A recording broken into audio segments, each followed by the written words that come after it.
Now, I was going to do a video about it, but I decided that it might be more efficient to do a stream instead.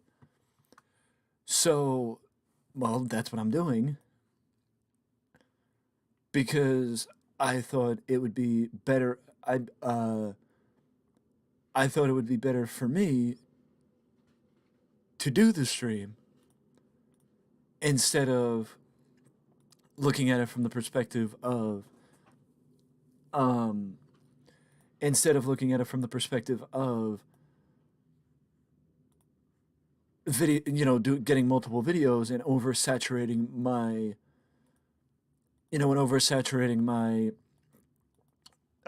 basically oversaturating my archives with videos on the same situation and the same matter. I will. There is unquestionable. It is unquestionable, in my opinion, that we will likely have more information on this tomorrow and in the coming days. But I did watch the Fightful Select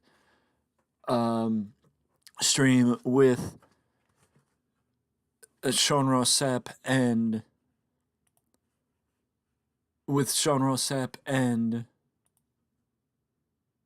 Jimmy Van earlier today,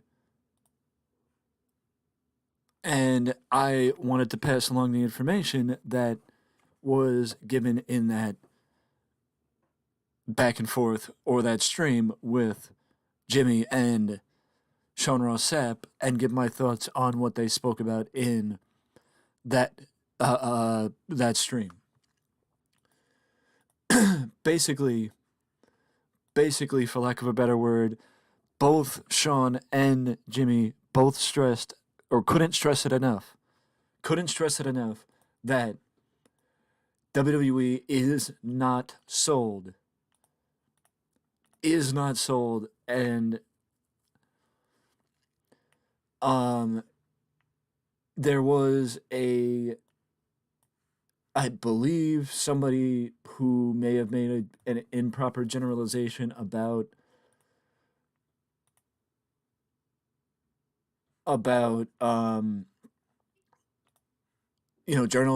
wrestling journalists, and that Sean Ross Sapp took exception to it because, as he put it, himself, Meltzer, Brian Alvarez, Wade Keller, and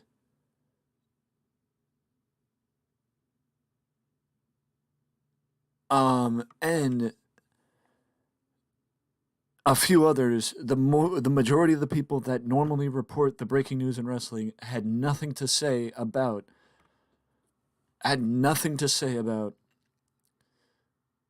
the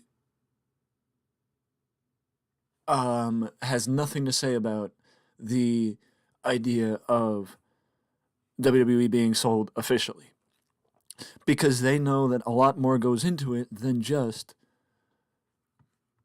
oh, we're going to announce it. There should have been more news, there should have been more talks, there should have been more discussions, there should have been rumors of the purchase, there should have been something that pointed to hints of it before it was announced, and it just wouldn't be announced. And I could even tell you that's exactly what happened when the WCW was being sold back in 2000. And also, as Jimmy Van spoke about it, and I will get to in a second, the UFC was the same way in 2016 when Zuffa was selling the UFC. Hey, Hunter, good to see you.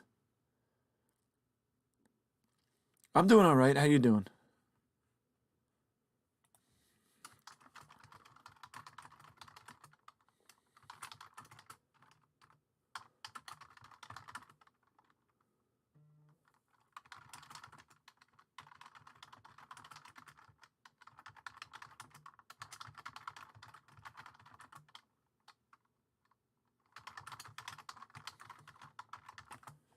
But, the fact of the matter is, the one thing that people are ignoring, and the one thing that most people did ignore, I said this on Twitter, that a lot of news sources and a lot of news outlets are so preoccupied with the idea of being first to report and being first to be acknowledged as the person who broke the story, that they ignore the fact that sometimes you got to tell the story before, you got to let the story fall into place, basically. You can't just assume that the story is going to be factual and make up the stuff in between. You got to actually let the story be told. Otherwise, it's not going to come out right. And what I mean by that is, and what I mean by that, that's actually what I'm discussing now, Hunter. Um, and I will get to that in a second. I will get to that right after I make this point. That what I mean by that is WWE, that they're not going to just magically say, oh, the sale's done, blah, blah, blah, blah, blah, without any report, without anything coming out, without any notification to the talent, without anything at all coming forward. Do I think WWE will be sold? Yes. Do I think they got sold today? No. Absolutely not. I think there's too many cracks, too many holes, too many things that should have been, that could have been, and should have been done better, that they need to readdress the situation and reassess the situation to make the situation better, to make sure that when the actual thing does come out, that I would believe everybody would understand and expect it and not be caught off guard and afraid and scared and nervous about what could happen like they are right now. But again, I'll get to that in a second.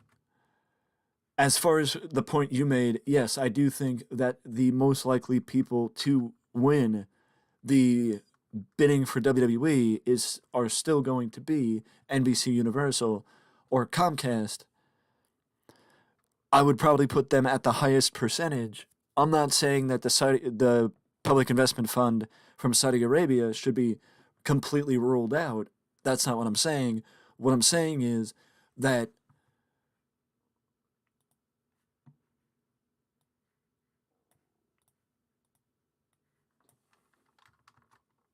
um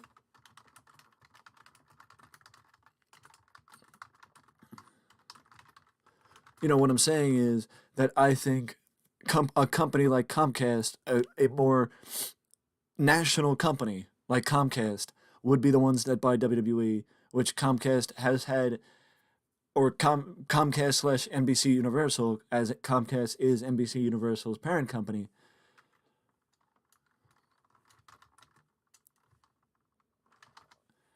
That they've had an indirect relationship with WWE for the past 40 years, give or take. So the fact that they would ignore that relationship and, go with something that would be a PR nightmare for WWE and for anybody associated with the company,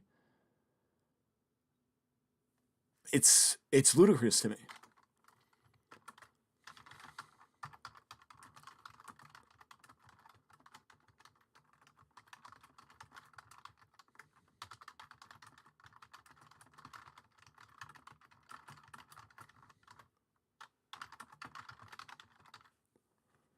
It's ludicrous to me because how could you how could you do that? How could you legitimately think that the best option, financially, yes, it may benefit you the most choosing them, but how could you think that that is the best way to go? I don't, I don't understand it. I do think that the options that I broke down, and I will probably put in the video here. Actually, this isn't a video. This is a stream, so there's no video. But I did break down the perspective of the prospective sale partners or the prospective suitors to WWE in a previous video on the channel, last week, I do believe. So if you want to go take a look at that, feel free. The fact of the matter is, I think one of those 6 or 8 people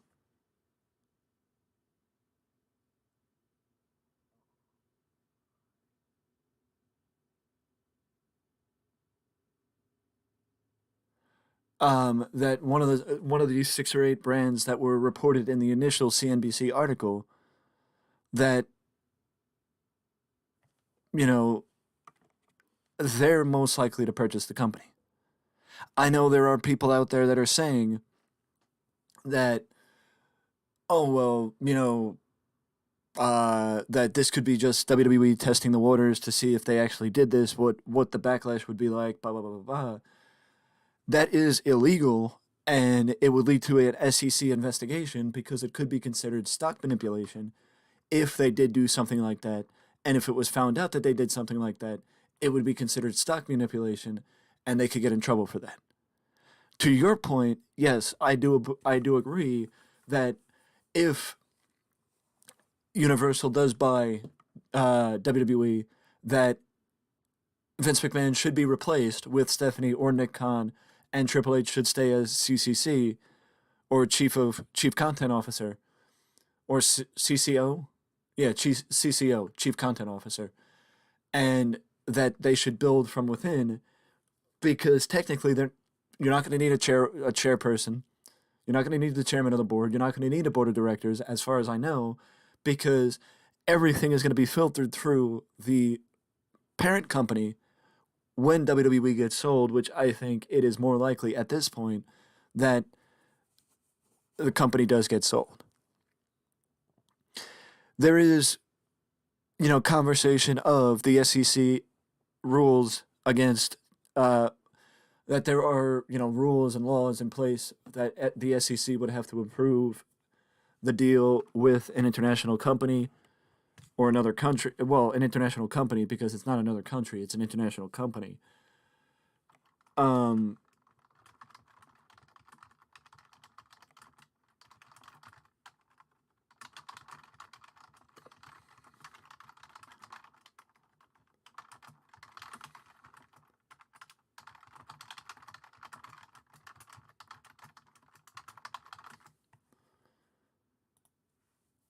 and the one thing that I would point out, and I'm going to make this point more than once during the stream, is you can't expect that WWE that if this was official, if this was official, where is WWE's PR team talking about it? Where is WWE's PR team talking about the fact that it's official? Where is WWE's PR team talking about the fact that it's real, that it's legitimate? It happened. It's over. It's done. What have you? Where is the WWE creative team? I mean, where is the WWE in talking about this? WWE has not mentioned it. WWE has not discussed it. WWE has not issued a statement on it. There has been no information given about that information. I mean, that situation from WWE. And due to that, I would say there's that big piece missing. And until that is addressed, until that is addressed,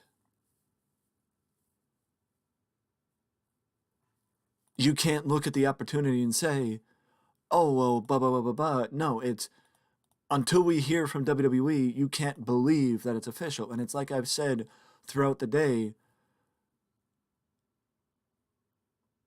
it's like I said throughout the day that you got to be aware of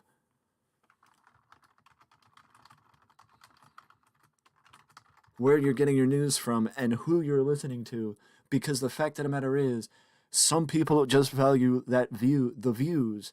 They don't value reporting legitimate things. And that's why I would have to give credit to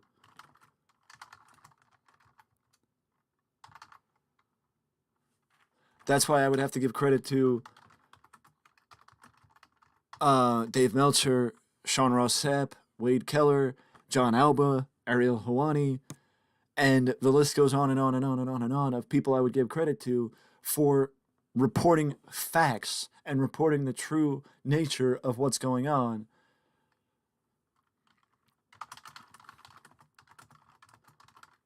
As opposed to trying to benefit themselves as with views and the upcoming, anything. It's just so much better from their standpoint to report the truth and keep, the value of their viewers as opposed to, or their readers rather, as opposed to relying on being the first to report and reporting untrue statements. But that's just something that spoke to me. That's just something that spoke to me from the start of it. Just a sale wouldn't happen out of the ordinary, like out of the blue. It just wouldn't happen. You would get rumors, you would get reports, and even if the sale is agreed to in principle, it doesn't mean that the sale is done. Because the shareholders have to sign off on it, the SEC has to sign off on it, and if the company is going to be taken private again, then they need to do a stock buyback, and they need to pay a premium to all the shareholders that have stock that is buying back 42.3 million shares of WWE stock. I mean, do you know how much money that is? Do you know how much money that is? That's a lot of money. And, that I know that the private investment fund of having a net worth of 628 million, a billion, could do it, but is it worth it? Financially, is it worth it? And in my opinion, the answer is no. I'm not saying I'm against WWE being taken private again, but there is a reason why a lot of companies don't do that.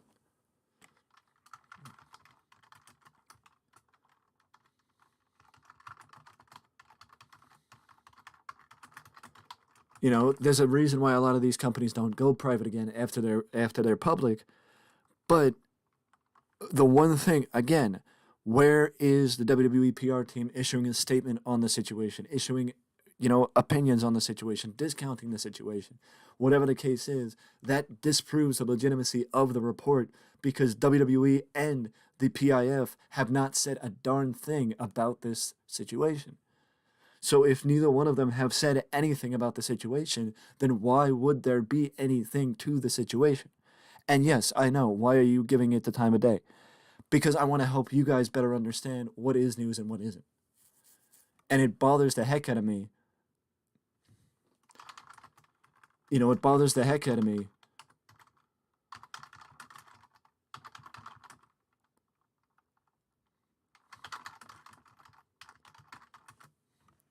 that there are still people that are insults to this profession of journalism that jump at the opportunity to report stuff that they don't have confirmed. That they don't have, that they're just jumping at the opportunity to say, oh, well, this happened. Oh, well, that happened. Oh, well, this happened. Yeah, but you don't have anything to back it up. And somebody talking on Reddit about it is not backing it up. It's you have somebody on Reddit who probably knows as much as you do about the situation and in reality should not be reporting on wrestling because they're just talking with their friends behind their keyboard about what they think they know. And I'm not saying that I know anything. I got all my information from Sean Ross Sapp, Dave Meltzer, Wrestling News Inc., E-Wrestling News. I get my news reports from legitimate news sources. And none of them, or I credit all of them, What Culture, Cultaholic, E-Wrestling News, F1 Online, Fightful, all of them. Actually, I don't even think Fightful reported the initial report. They reported the fact, the initial ones, Wrestling Inc., E-Wrestling News, Cultaholic, What Culture, those guys reported the initial video of the sale being in place, and then they reported later that the sale is not completely done and it is a false story. And then you had people like John Alba, Ariel Helwani, and a few other media reporters jumping on the story and saying that it's not true. I'm not going to call out anybody that said it was true because, as Ariel Helwani said, and I reported in a previous news video, or spoke about in a previous news video, that the initial tweet that reported the story being true is gone. So what does that tell you? I think that the best question is that wrestling Twitter got in their own way, blew this out of proportion, blew this up over the last 24 hours, and then they became afraid of their own shadow, quote unquote, and couldn't get out of their own way. And that's a fact. And that is a fact. You know, and that's a fact. It is a scary fact, but it is a fact.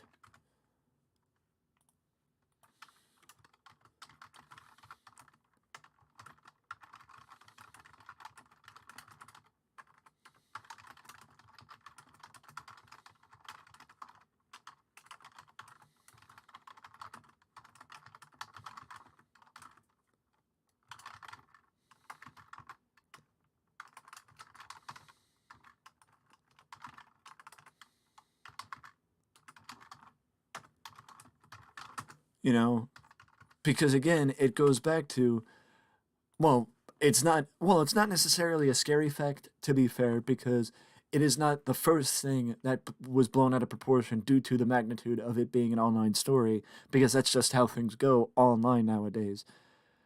That,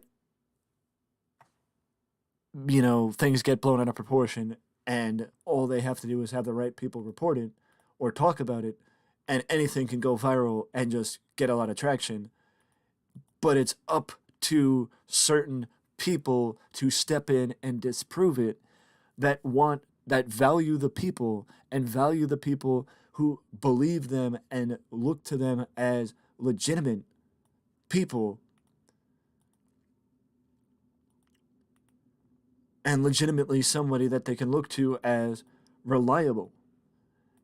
You know, a lot of people look to, there are people out there, unfortunately, there are people out there, unfortunately, that just look at things as, oh, well, I don't need these people, they need me.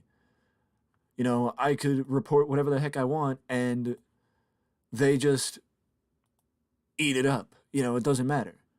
And it's like, well, no, then you need to value their, you need to respect their time, respect the fact that they look to you to tell them what's going on. Because if you don't, they will leave and it will make everyone else in that field lose credibility because you don't care about what the fans think and what the fans have to say. And the fact that you're reporting untrue things, it makes the fans lose believability, credibility, and the idea that people in the field actually do care about reporting the truth. You know, and that's why, again, I have to praise the people like Sean Ross Sapp and Dave Meltzer and Brian Alvarez and John Alba, Ariel Hawani, and others who reported the truth and didn't hide behind the fact that it was fact, because I've done enough research throughout the years on the WCW sale to know what's happening or to have an idea what's happening. You know, the one point that they did make is if WWE did get sold, what stops what happening from being what happened with WCW. WCW was bought in 1988 by Turner Broadcasting, and it was okay. I've mentioned this in a previous video that, in my opinion, WCW should have been run by somebody who knew the business and answered to, like, the power structure of WCW should have been how it was at the end, where Brad Siegel had J.J. Dillon as the figurehead, and he ran things but had J.J. there day to day and was reporting back to Brad Siegel. Or how Bill Shaw was when he took over. They learned their lesson eventually, but it took them a while. You know, the fact of the matter is, in 1996, 95, 96, Turner Broadcasting merged with Time Warner. Time Warner did not own Time Warner did not own WCW. Time Warner owned Turner Broadcasting. It was a merger. It was a collective merger, and reality being, from what I remember about the merger, it should have been a reverse merger, I think. But Time Warner merged into, Turner Broadcasting was merged into Time Warner. They owned WCW, but it was a subsidiary of Turner Broadcasting. That is how messed up, like the structure of subsidiaries within Turner Broadcasting was crazy at the time. And then when AOL Time Warner became a thing, AOL bought Time Warner. It was still technically a Turner Broadcasting property until the restructuring in June of 2000, where basically everything changed. Because of where it was underneath as a subsidiary, it was a Turner property. After the restructuring in 2000, it became a Time Warner property. And people in Time Warner and AOL did not want the company anymore. Whoever buys WWE is not going to have that philosophy. They're going to have the philosophy of they're buying it to help their streaming service. They're buying it to help their output. They're buying it to help their programming, to have in-house cheap programming that they can put together, because the one thing that wrestling has going for it is 90% of the time it is cheap programming to produce. 90% of the time it is cheap programming to produce.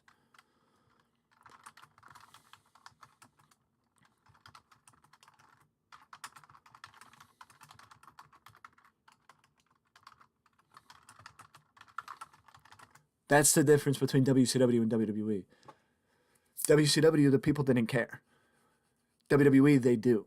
Because WWE is proven as a money gainer. If WCW kept gaining money and kept making money and kept making money, the opinion probably would have been different. But they didn't really have anybody there that would have stepped in and said, stop spending money. Do with what you have, as opposed to keep adding more.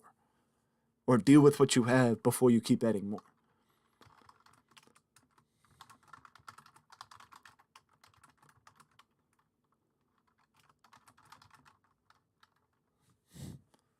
You know what I mean?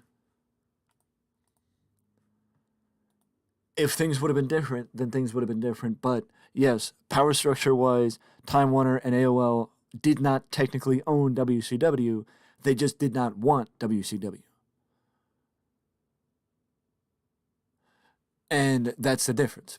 Whoever buys WWE will not spend that money to buy WWE if they don't want them. As far as, other situations,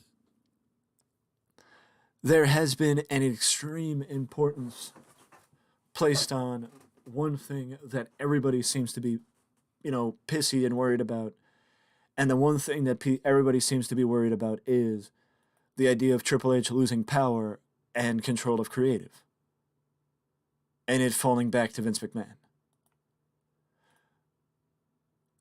The one thing that a lot of these news reporters could say and are continuing to push is the idea that either way, Triple H will maintain control.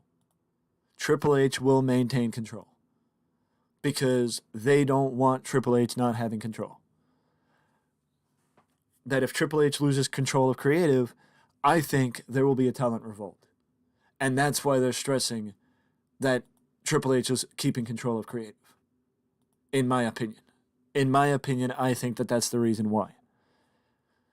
As far as, do I think that that will change? I think it is that basically, it's basically like how, Jimmy Van made the point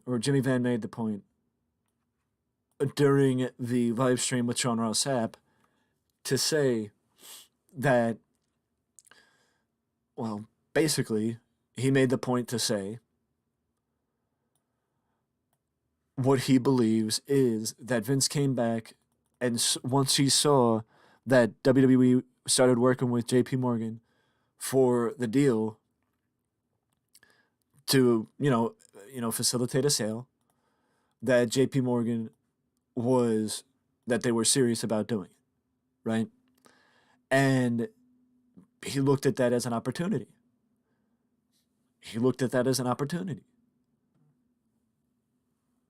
And the opportunity that he saw was JP Morgan is basically the company is serious about selling. Because otherwise you wouldn't work with a company like JP Morgan if you were not serious about selling. Am I wrong? That's just my opinion on the situation. And the other thing is, he genuinely did want to come in and facilitate the sale and also the media rights deal. But in my opinion, Jimmy Van actually said something to the effect of Vince likely has no interest in creative and seems more interested in just the media rights and a sale due to JP Morgan's involvement and being able to work with a company with the credibility of JP Morgan to facilitate the sale. Which JP Morgan is likely a part of the sale based on my interpretation of what I heard in the report earlier today in the stream that you can watch on Fightful Selects or the Fightful YouTube page. JP Morgan is brought in as sort of the record keeping company for the sale to help facilitate and be that mediator between the interested party and WWE. Now, do I think that this leaking out could drive people away from the idea of WWE being bought by a company like Endeavor or Disney or Amazon or Netflix, like the actual sale? I think that somebody saw a story that seemed like they could build it up and build it up and build it up, and because of the magnitude of the situation of WWE being sold and the idea of WWE being sold, that people just you light the fuse and it doesn't take much is basically what I'm saying.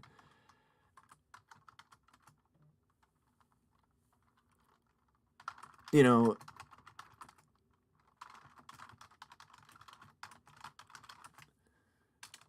again, I'm not saying that I believe that WWE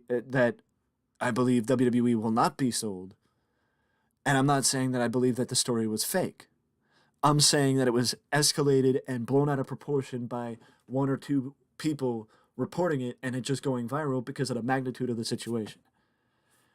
I could, a week from now, after all this blows over, I could make a book. I could put out an article that says WWE was sold to Endeavor, and now WWE and UFC are owned by the same company. And all it would take is one or two people sharing it and resharing it and retweeting it to get it out there, and then that story would go viral because of the situation and the magnitude of the report. I would never do that because I would never risk my reputation as a content creator and as a journalistic reporter to share something that is fake. And I value you guys too much to tell you things that aren't legitimate. In almost 11 years of being online and writing about wrestling, I have prided myself of never talking about rumors and feeding into the rumors. And I know that kind of shows that I'm a hypocrite, but this is a different situation due to the magnitude of the situation. But that just proves my point from earlier that wrestling Twitter spoke so loud. Then today, when people started getting called out and being told it's fake, it's not real, it's not happening, those people that reported it initially were afraid of, became afraid of their shadow and began to hide or pull back on stuff that they were so committed to last night. I understand, though, that, some news reporters have their connections and don't have the same connections that people that have been at it for years and years and years and years and years.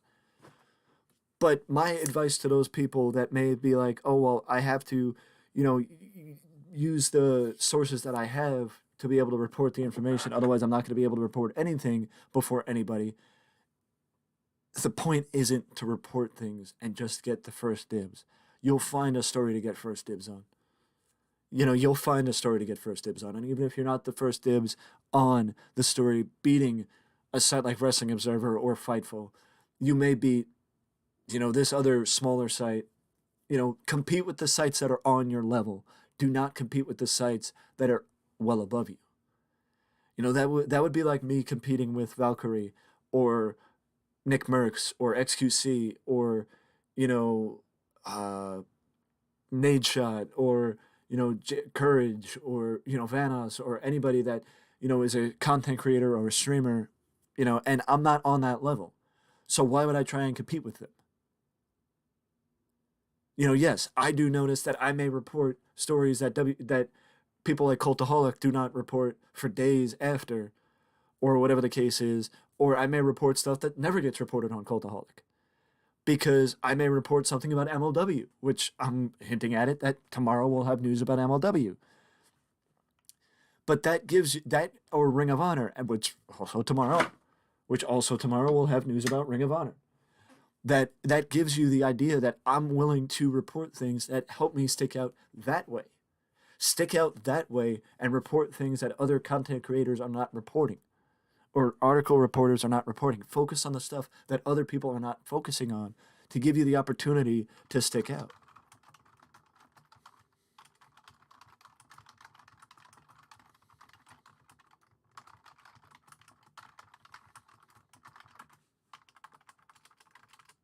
Don't try and be them. That's like saying, the one of the quotes that I always took from Bill Watts. Bill Watts' book was that you can't out Vince. You have to be different.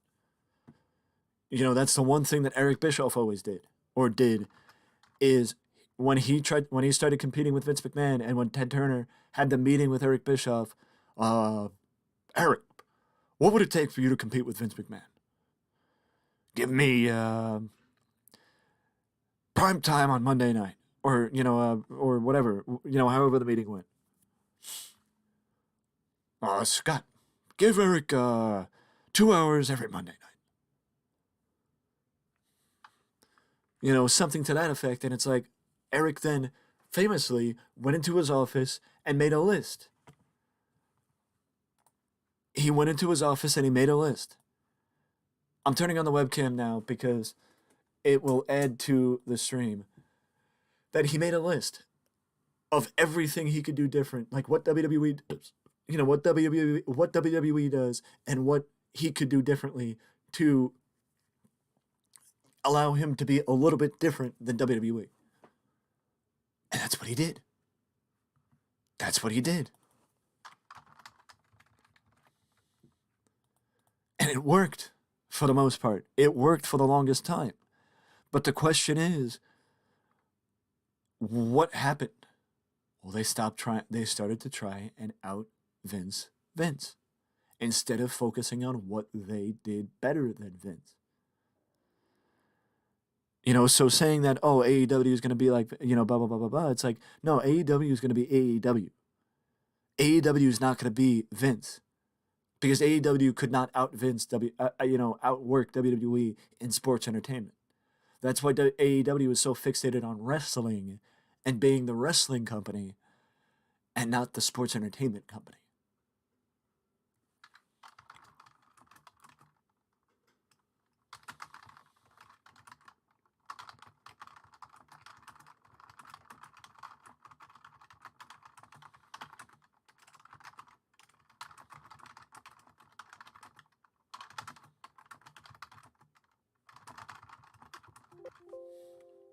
You know what I mean?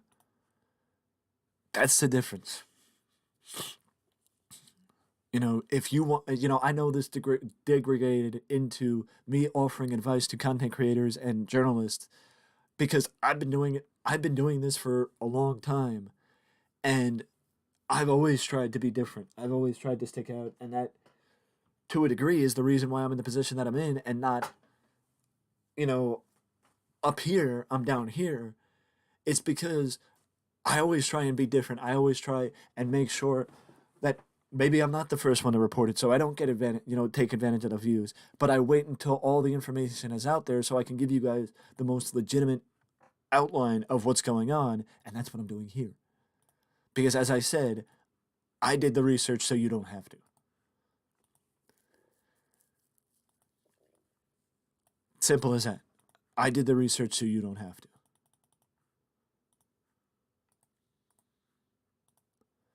If you look at it though, there is well, we covered that, we covered that. Now it's just a little bit of a quick, quick back and forth. There's just a little quick back and forth here of there was an interesting note that was reported in the Fightful live stream with Jimmy Van and Sean Ross Sapp, which again it could be found on their YouTube channel, where it was mentioned about the possibility of having no cut clauses in the contracts for the returning talent. Now they reported that, or they spoke that Nick Khan and Triple H were both very interested in having those clauses in the contracts, but Vince McMahon shut it down. I would be surprised if somebody like Bray Wyatt returned, and with how creatively involved he is with Rob Fee, that he does not have some sort of creative control with his character and that story since he returned. It would be shocking to me that he did not have some sort of clauses built into his contract, because also technically you could be talking about when Triple H first started getting back involved with the executive side of things last spring or early summer, not after Vince stepped away, because technically Vince was not, as we know, or as far as we know, Vince was not involved in the day-to-day operations up until the end of December or beginning of January, when he started to want to come back.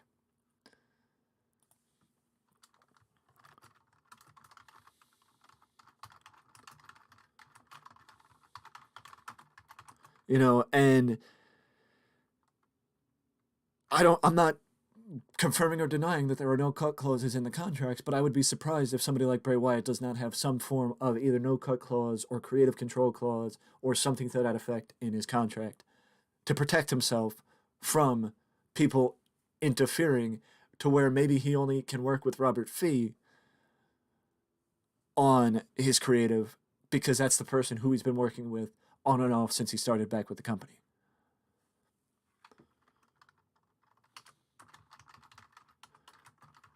Um,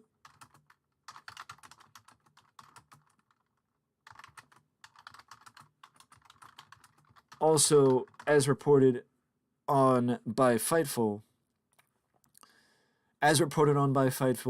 Manjit Singh and Ignis Lanhoud resigned from the board of directors as they disagreed with Vince McMahon's return. I completely understand why they would disagree with Vince McMahon's return, but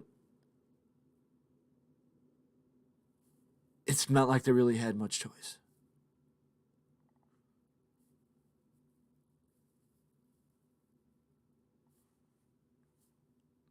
It's not like they had much choice.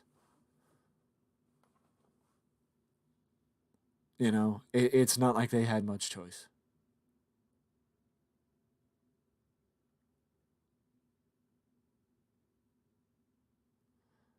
And I may actually be recording a news video later tonight, because I have a sneaking suspicion that there may be more information on this tomorrow. So, to stay a step ahead, I may record something tonight. I'm not sure. But we'll see what happens, as I'm looking at a lot of stuff, a lot of recent news on Fightful, and it's a lot of things that I, well, would include in a news video. So maybe I just make a note and go check Fightful tomorrow when I put together the news videos for January 12th. But do I blame them for stepping down? No, I don't. I don't blame them for a second for stepping down. No, not for a second. I don't blame them for a second for stepping down. I completely understand why they would. I completely understand why they should have. Etc., etc., etc. I completely understand. 100 times over, I completely understand. Is it unfortunate? Yes. But I cannot recommend. I'll get to that in a second, Hunter. I'll get to that in a second. But I cannot recommend the amount of information and knowledge that both Jimmy and Sean shared on this situation on their YouTube channel earlier today, this afternoon, doing, and I'm following their lead to try and discount every matter of that type of thing, like to nip in the butt the fake news and put real news out there, so you guys know who you can trust. Which I hope that, if anything, over the last nearly 8 years, that I've built some rapport and some bit of trust with my viewers, that you guys, if I'm telling you something is not happening, or right now is not happening, that is not happening, and you trust that I would not tell you, or that I would tell you either way, if it was or it wasn't. To what you asked, Hunter, I think it would be a positive step for the wrestlers, and not just the wrestlers within WWE, but the rest. Oh, actually, just the wrestlers in WWE, because nobody else has a no compete clause, to my knowledge. I don't think that would take out. I don't know if that would take out currently existing no complete clauses, but hypothetically speaking,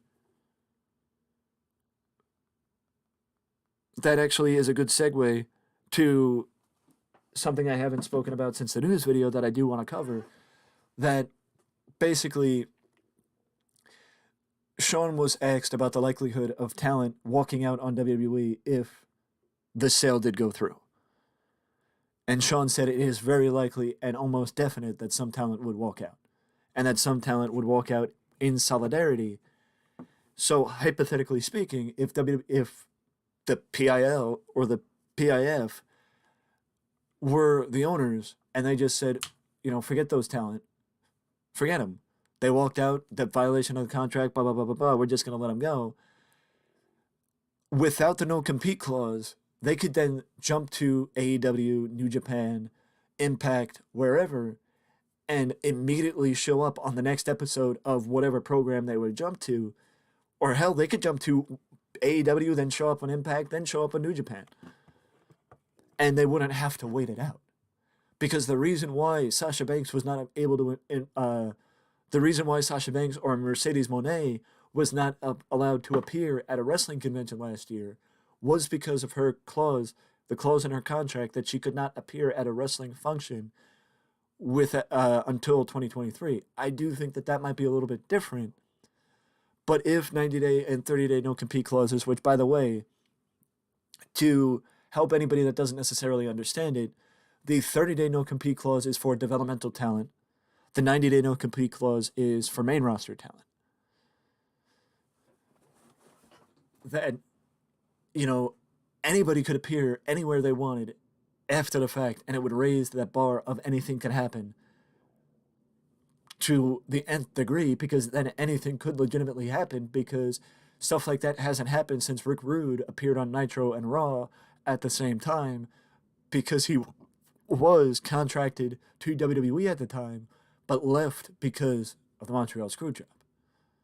Lex Luger did the same thing. He left the night before, or his contract expired the night before, and then he showed up the following day on the first Nitro.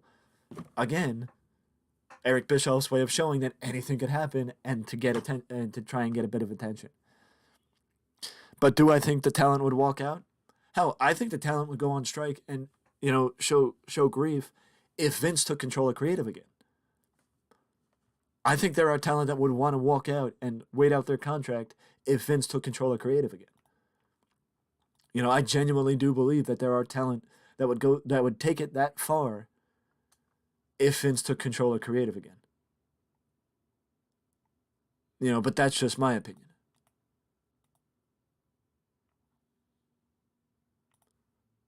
That's just my opinion on the matter. Again, do I think that Vince will take control of creative? No. I genuinely do not think that Vince wants control. I think he is here for what he is here for. Is there any SEC contract or anything that stops Vince from taking control of creative? No. Nope. No. There is nothing that says that Vince can't take control of creative. The one thing that is worth noting is that it is too early to announce a sale. It would not just happen spontaneously. It needs time. And even if, like I said earlier, even if the sale was agreed to in principle, that does not mean the sale is done. That does not mean that the sale is done. Because, go back in time to the WCW sale again. The WCW sale was agreed to in principle, but the contracts were not signed. They entered a due diligence period when Eric Bischoff's party was submitted to the contract. They went into a due diligence period, and during that period is when the deal fell apart. And it was because of the pre-existing negotiations with WWE, not during the time that they were negotiating with Eric Bischoff, back the previous fall, that they already had an established thing. And once WWE found out that they could not, once they, it's like, okay, they were off the TV, blah, blah, blah, blah, blah. It, worked out perfectly because they already had that. And the one thing that stopped them from buying it back the previous fall was not a problem anymore. My point is, the news was out there. People knew. Everything was reported. And the fact that there was better reporting on a situation in 23 years ago or 22 years ago than there is now on this situation, and people thought it was legitimate, I mean, it shows the trust they have in certain journalists. And why you reporting stuff without the idea of doing your proper research, and why I plead with you to trust who you trust, but do your own research. It's like, asking somebody about, should I invest in this stock? I can't tell you to spend your money and invest in a stock. You need to do your own research. I can suggest it, but you need to do your own research to understand what you're investing in, to know the expectations for the company and where the company is going to go and what the company is going to do. Because I could tell you, oh, well, blah, blah, blah, blah, blah, but then I could benefit from you buying the stock because, you buy the stock, okay, maybe you buy 100 shares and you give the company, you give the stock, a little bit of a bump. I'm not going to do that because because then I could be held responsible, or you could hold me responsible for you losing your money. You do your own research and you learn for yourself. That's what people would tell me when I try and teach certain people stuff with computers or stuff with programs, that you can't keep being at their beck and call to teach them. They need to learn for themselves. It's like, this is the same case. Don't just trust one person who says it because you want to believe that it's true, because of the magnitude of the situation, which is why I think this story snowballed. It was because of the magnitude of the situation more than anything else.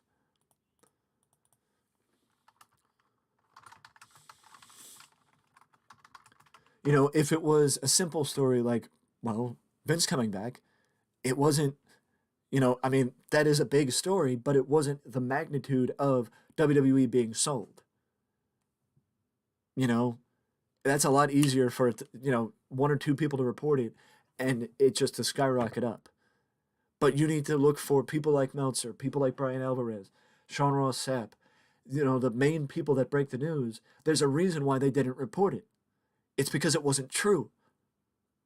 And plus, it's too early to announce the sale.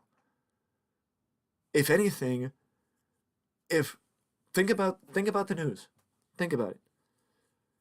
Vince has been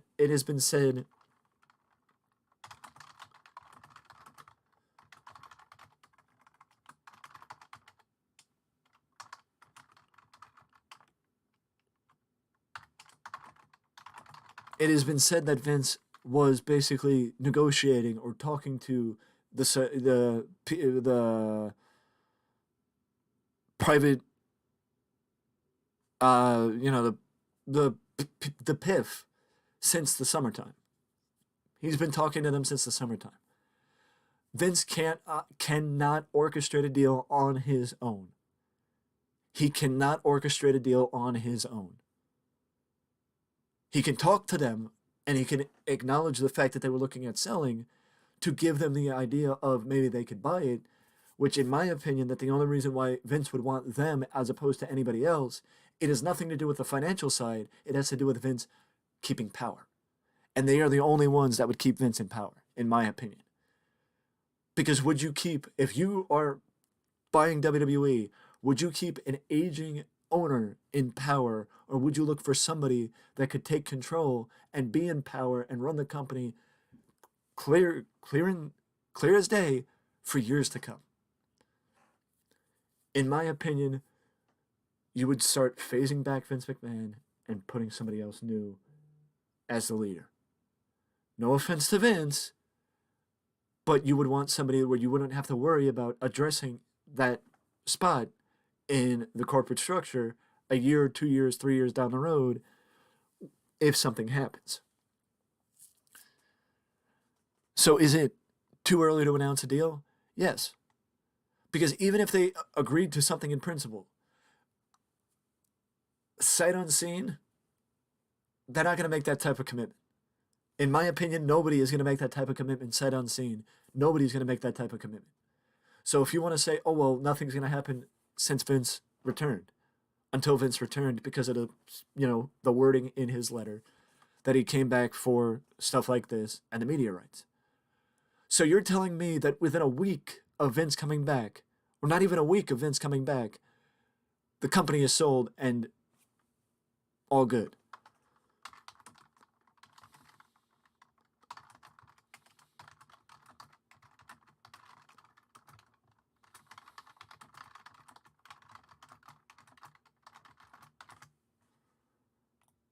It doesn't add. It doesn't add up. That's all I'm saying. Is it doesn't add up. Does this change my opinion on Stephanie McMahon being, resigning yesterday?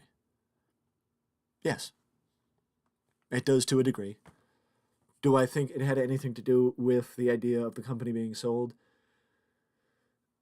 No, but I think she may have known that, like, there may be some ill will, there may be some, like, like she didn't like how she handled it. She doesn't want to be here anymore. She doesn't want to deal with the corporate aspect of the company anymore.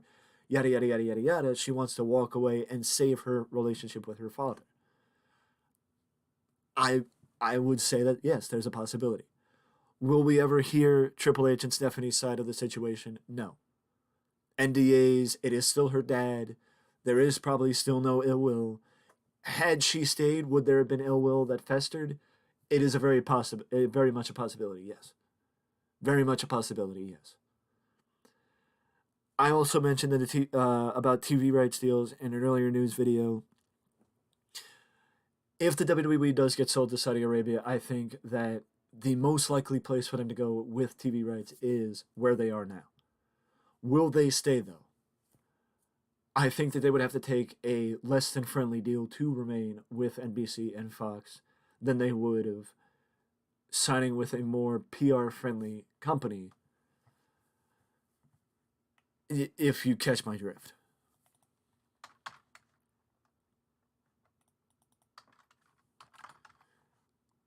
I'm not saying that the relationships would be dead.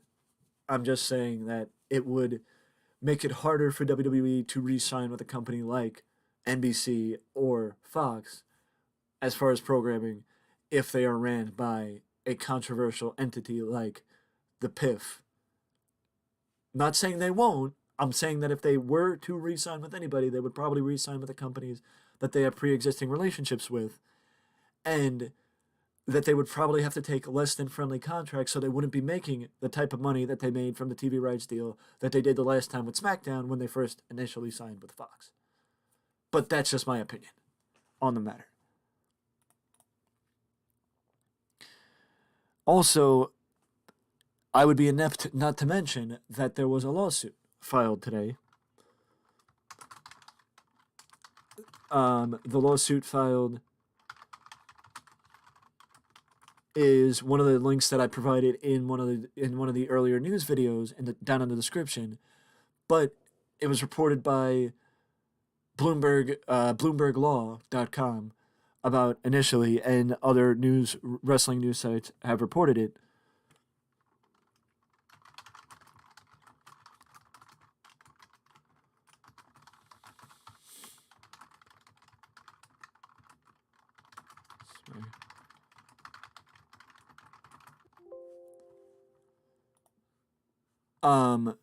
that it's worth looking into.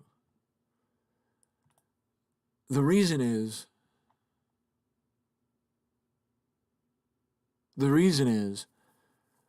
basically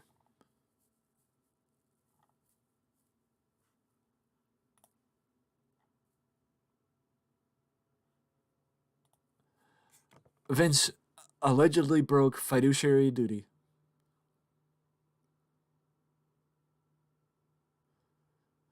According to a report, this is from Fightful Select. This is from Fightful.com. According to a report by Bloomberg, Vince McMahon is being sued by a shareholder, Scott Fellows. Per court documents, Fellows is suing Vince for abusing his power in an effort to impose his will on WWE and its board of directors by adopting invalid and inequitable bylaw amendments that would hamstring the board from making important decisions. The filing also noted that the class action suit could include thousands of shareholders. The plaintiff is seeking relief, including invalidation of the bylaw changes, costs, and fees. The costs and fees are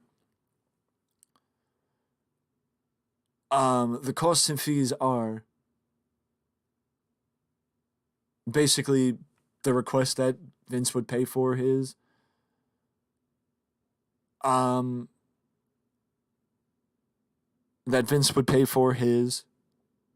law fees or lawyer fees.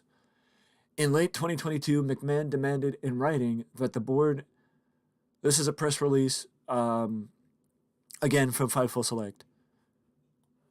Well, actually, let me just bring it over here. In late 2022, McMahon demanded in writing that the board invite him back to serve as executive chairman, insisted that he guide the strategic review process as executive chairman or else he would hold the company hostage.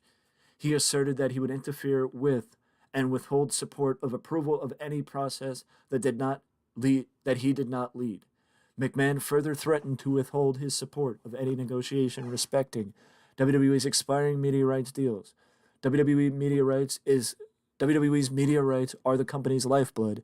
The media right agreements were set to expire in 2024 and were slated for renegotiation in early 2023.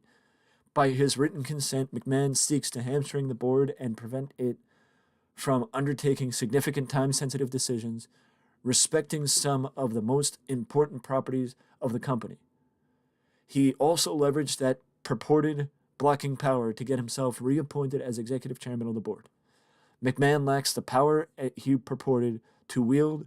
Section 141A of the Delaware General Corporation Law recognizes the inviolability of the board power to make significant decisions respecting the business and affairs of the company.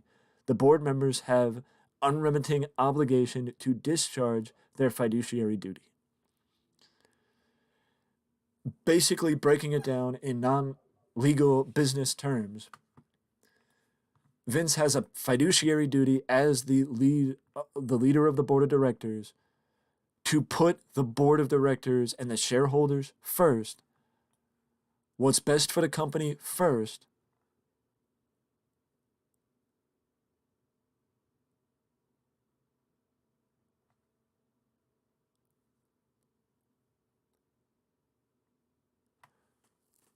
and not his own best interest. And that is what Vince has done. He put his own best interest ahead of the company and ahead of its shareholders. So do I think that Vince may have violated his fiduciary duty? Yes. Do I think that this story goes away? No. Do I think it may get downplayed because of the benefit that could be afforded to shareholders if the company does sell? I think it will be downplayed if something like that does happen, but do I think it's going to go away completely? I think it will go away for the time being, but not completely, no. I think it will be flying under the radar. You know, because I think the running joke is that only reports from the Wall Street Journal can stem the end of Vince McMahon. Go back to the summertime. Who reported it? Wall Street Journal. The fact of the matter is, what do I take from this? I think that, again, Jimmy Van was right that though there is a legitimate case to be made for this,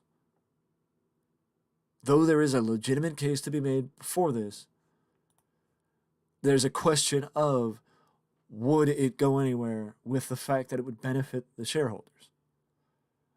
It depends on how strongly people feel about this. Because just think about it. Think about how quick,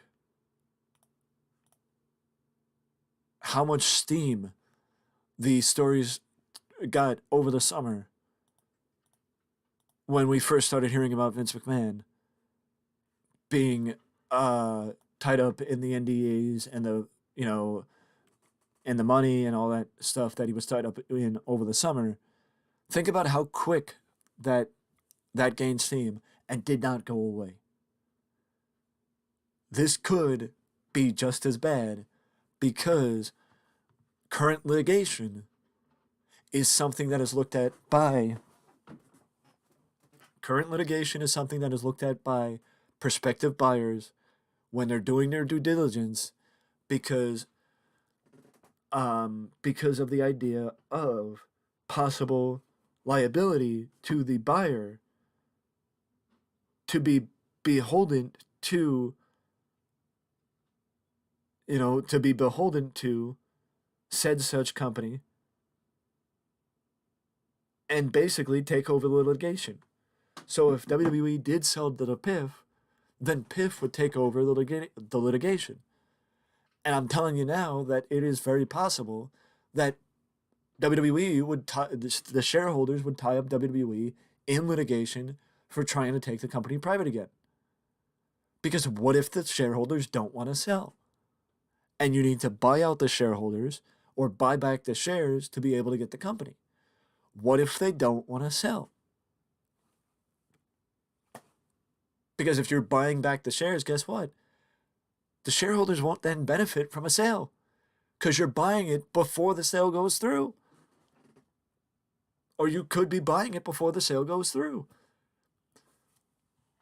And even if you buy it after the fact, they still might not benefit as much because then they would have to immediately sell and not be able to benefit from the idea of the company being sold to somebody else over the long term. What if a shareholder doesn't want to sell and the company wants to buy it back and take it private again? What happens then? You can't force them to sell. That's illegal. Is there a lot of information? Yes. Is it easy to be confused? Yes. Am I blindly trusting Sean Ross Sapp? No. Am I blindly trusting Ariel Helwani? No. Am I blindly trusting John Alba? No. Dave Meltzer? No. Wade Keller? No. Mike Johnson? No. I'm not blindly trusting any of them. I'm trusting all of them because all of them are reporting the same thing. All of them are reporting the same thing. And that same thing is, it's not happening. Simple as that.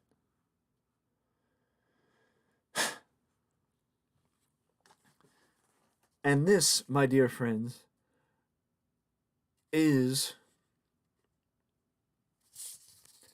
the one thing I would also note is that very few people within the outside of Triple H and Nick Khan on the board of directors currently have a position within WWE.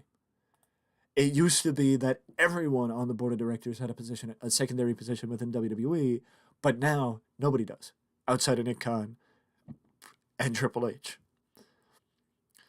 To better wrap up this situation, the initial story reported was, and I'm not talking about the one reported today, I'm talking about the one reported last week where WWE would like to get a deal done for a sale within the next 3 to 6 months. That would mean if they did a deal with the PIF, that it took them less than a week to do due diligence, that it took them less than a week to get everything done. They wouldn't announce it as done. They would announce it as agreed to in principle. Because wording when it comes to a sale is very, very important. That's number one. So I do think that a sale will still take place. I do. 100% I do. But I don't think it takes place tomorrow or next week or next month. I think WrestleMania.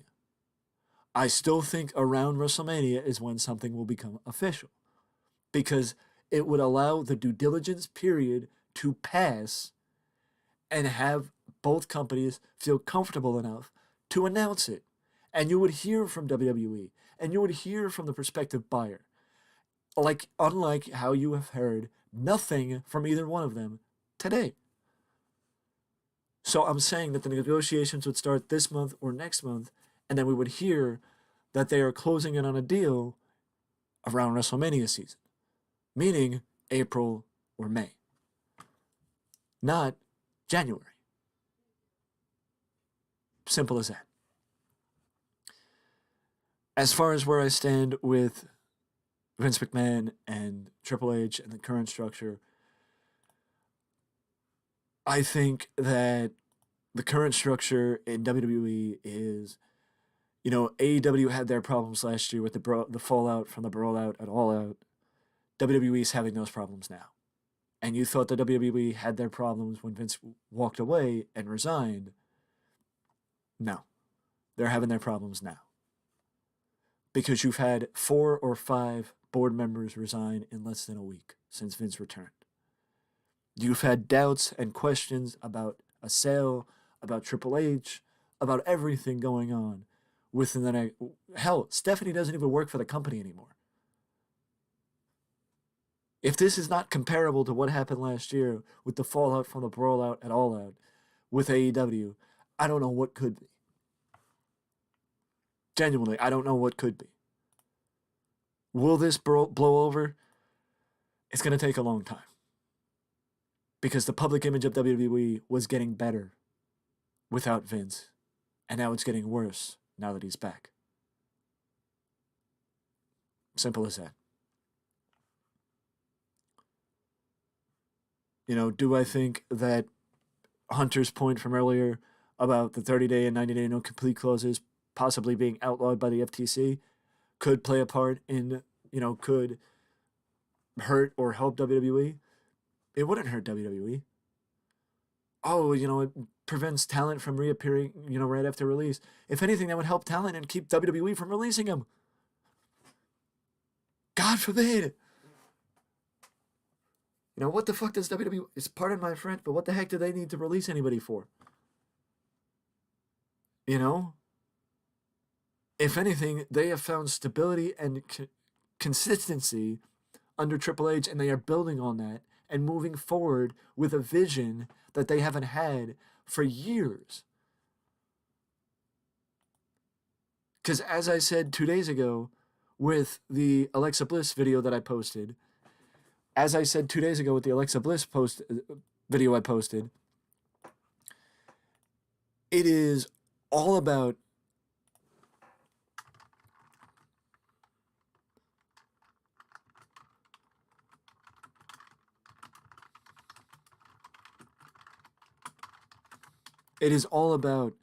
the fact that WWE is now proving beyond a shadow of a doubt the importance of long-term booking. They are proving beyond a shadow of a doubt the importance of long-term booking. Because they have it where you start a story and you build upon it from there. And you don't, get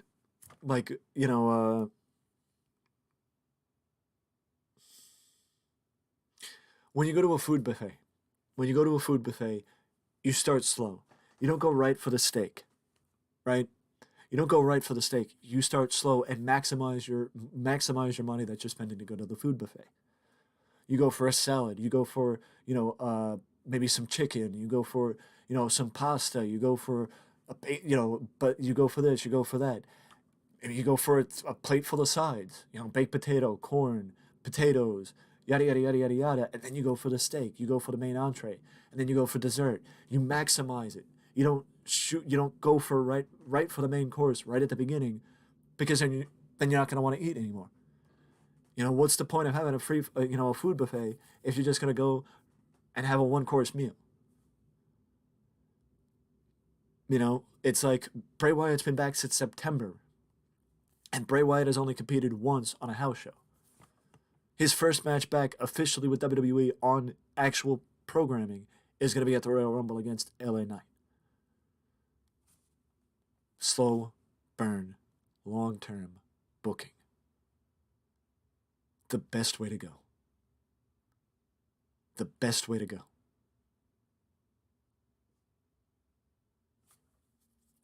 Like for example,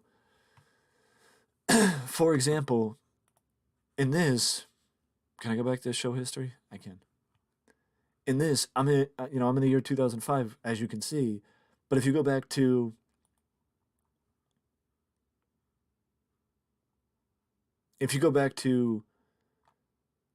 where is it? SummerSlam. If you go back to SummerSlam, this match here, Cena versus Shawn Michaels, at SummerSlam, Raw versus SmackDown, it started the build for it started planting the seeds for a possible Shawn Michaels versus Kurt Angle match to eventually take place. Because Kurt Angle took exception to it, and you had interaction with Shawn and Kurt, and that started the possibility of me thinking about Shawn and Kurt at Survivor Series, Shawn and Kurt at WrestleMania, Shawn and Kurt here, there, or anywhere, but other plans got in place, or already in place, to where I'm going to have to wait for that match. So now the idea is to bring Kurt to Raw in the draft and have him Shawn fight Angle on Raw, and not have it be by branded or inter-brand. There was also me putting forth with Eddie Guerrero and setting something up with Eddie Guerrero and Shawn Michaels. Again, other plans were in place, so I put that on hold. But it's about, planting the seeds and letting it grow from there. It's not about spoiling the story in the first chapter. It's like, when you're watching the first 48, one of those murder mysteries, and they tell you who did it within the first 5 minutes, it's like, well, why am I going to keep watching it then? You're spoiling the mystery. You're spoiling your intrigue. You're not letting me get emotionally invested. WWE had an issue of letting fans get emotionally invested in anything because they would never keep things going long enough to get the fans emotionally invested. That's why Sami Zayn's thing with the Bloodline is one of the best things that they are doing right now, and one of the best things in wrestling right now, because they allowed the fans to get invested. And in my opinion, it should be something that they're bearing in mind when they're considering the sale, because if they sell to somebody that would allow them to lose Sami Zayn, then they're losing money. They're losing money. They're losing business. They're losing opportunity. And that's not something that is a good business move. Overall, did I enjoy this? I mean, I haven't been this busy with anything like this ever since I started doing this. So yes, I did enjoy having a full day of sitting on my hands, waiting to find out if there was more news coming out, waiting to find out if there was anything coming out, and then being able to sift through and share things with you guys to help you guys better understand the situation. It's something that I very much enjoy. It's something that I very much enjoy doing, because it allows me to help you guys better understand things, and it also gives me the opportunity to feel like I'm helping. It gives me the opportunity to feel like I'm helping.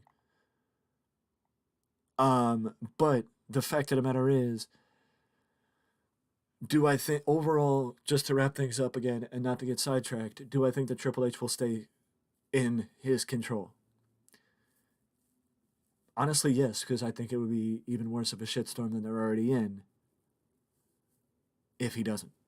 I think it would make things a lot worse, and they need to focus.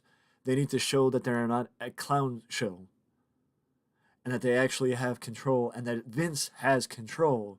Because if more people step aside, if more people walk away, then more people may start raising their eyebrows. Is it because of Vince? That's all I'm saying.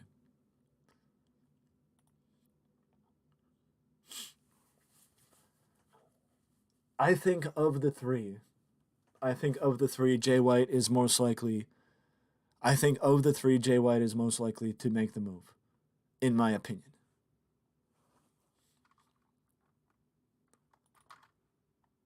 Of the three, I think Jay White is most likely to make the move.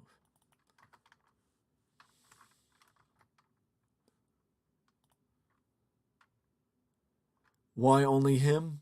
Tama Tonga has strong roots in New Japan. Hikuleo is Tama Tonga's brother. And I think if I had to guess, it would probably go Jay White, most likely. Hikuleo somewhere in the middle. And then Tama Tonga, the least likely. Because Tama Tonga has been there. New Japan is who gave him his opportunity, allowed him to compete in the tag team division to become one of the most decorated tag team wrestlers in recent memory. And I think that he would have some form of loyalty to New Japan. I'm not saying Jay White doesn't. It just seems like Jay White is more committed to the idea of branching out and doing something different than he is staying with New Japan. And I'm not just saying that because of the idea of either Hikuleo or Jay White are going to be done with New Japan as of January 21st because there is a loser leaves Japan match set between Jay White and Hikuleo for night 2 of Wrestle Kingdom 17. I also don't think I want to keep going with this because I don't think I'm going to get through the full show or book out the full show. And you guys know I don't like booking out half a show and not, going through it. But what I can say is I do hope that this assisted in your ability to better understand what is happening and what is going on. And I will do this more often if need be. I will keep doing this if need be to help you guys better understand because I value you guys. Because without you guys, I'm not a content creator. I'm just a guy who talks to himself. Simple as that. Without your feedback, without your views, without you guys interacting with me, I'm just a guy who talks to himself. So I appreciate you guys. I've always valued you guys, and I always respect that you guys deserve the truth and to know what's going on, and not rumors of what's going on, facts of what's going on. And if it is a rumor, that I tell you without a shadow of a doubt that it is, in fact, a rumor. Because I value you guys too much to value the views over honesty. And to tell you guys truth and fact over anything else.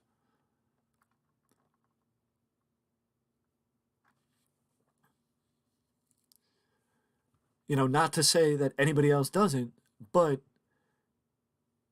something started the snowball effect on this story to make it blow up in the way that it did.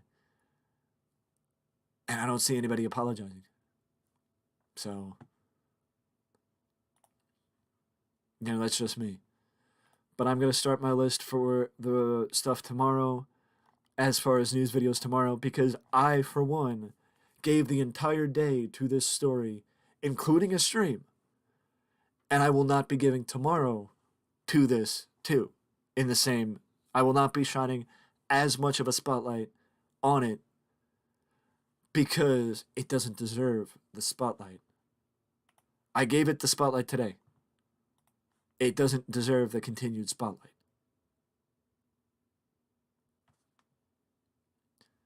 And I'm reading it now. You actually asked who should he sign. I think Jay White would be the best person to sign because it would allow WWE to take some bad, to get some good press and to take some bad press away from what's been going on right now. So I do think Jay White would by far be the best person to sign, in my opinion. And there is a built-in thing with Jay White and AJ Styles because of their Bullet Club roots, and just Jay White coming in to prove himself on the grandest stage on a national level to where people can know who he is now that may not have known who he was when he appeared on Dynamite last year. But I do think it is Jay White that should sign with WWE, that Triple H should be looking mostly at Jay White. And I'm not just saying that because Jay White, I feel like, is most likely to sign. I'm saying that because it may be harder to convince Tama or Hikuleo to sign.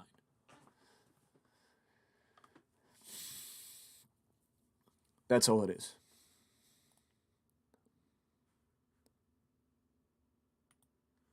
And with that being said, I want to thank you. I want to thank everybody that tuned in. And I, again, do hope this helped. If it did, no thank you needed. Knowing that I helped is more than enough because that's why I did it. Because I have the stuff written down, I did the research, and I've been looking into it so you guys didn't have to. Because that's my job. That's what I'm here for. That's all I gotta say. And with that being said, I'm calling it a stream, and I will see you guys in the next video. Thank you again. Enjoy the rest of your night, and hopefully we don't get surprised by anything crazy tomorrow.